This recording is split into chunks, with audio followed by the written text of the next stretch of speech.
السلام علیکم ناظرین، آپ دیکھ رہے ہیں MR نیوز۔ میں ہوں کنزا تنویر۔ اب تک کی تازہ ترین headlines. Chishtian assistant commissioner کی کارروائی۔ چشتیاں اسسٹنٹ کمشنر غلام مرتضیٰ کی کارروائی۔ 2300 گندم کا تھیلا سمگل کرنے کی کوشش ناکام۔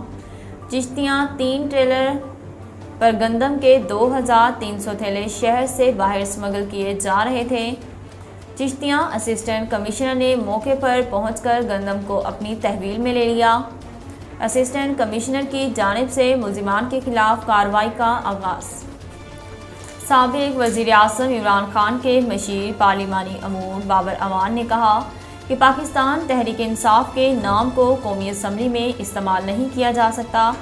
تفصیلات کے مطابق بابر اعوان نے الیکشن کمیشن کے باہر میڈیا سے گفتگو کرتے ہوئے کہا کہ امپورٹڈ وزیر اعظم کو قوم تسلیم نہیں کرے گی۔ اس وقت پاکستان میں کوئی حکومت نہیں ہے۔ انہوں نے کہا کہ امپورٹڈ وزیر اعظم نے تنخواہیں بڑھانے کا فیصلہ واپس لیا۔ امپورٹڈ وزیر اعظم جو فیصلے کر رہے ہیں وہ امپورٹڈ ہی نہیں۔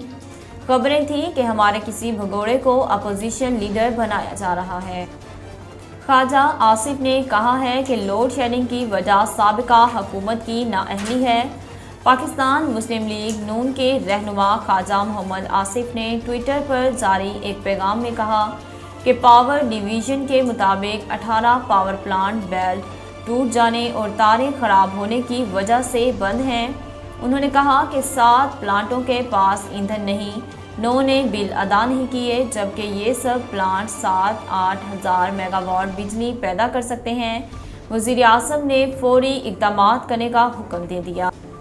اسرائیلی فوج نے مقبوضہ مغربی کنارے پر 5 فلسطینی شہریوں کو شہید کر دیا۔ غیر ملکی میڈیا کے مطابق مقبوضہ مغربی کنارے پر اسرائیلی فوج کی بربریت سے 5 فلسطینی شہید ہوئے، جس میں 14 سالہ لڑکا بھی شامل ہے۔ میڈیا رپورٹس میں بتایا گیا ہے کہ بدھ کے روز اسرائیلی فورسز کی وحشیانہ کارروائی میں 3 فلسطینی شہید ہوئے، جبکہ جمعرات کے صبح بھی اسرائیلی فوجیوں کی فائرنگ سے 2 فلسطینی شہید ہو گئے۔ ناظرین، اب تک کے لیے اتنا ہی۔ مزید خبروں اور اپڈیٹ کے لیے ہمارے چینل کو سبسکرائب کیجیے اور ہمارے فیس بک پیج کو فالو کیجیے۔ اسی کے ساتھ اپنی میزبان کنزا تنویر کو دیجیے اجازت۔ اللہ حافظ۔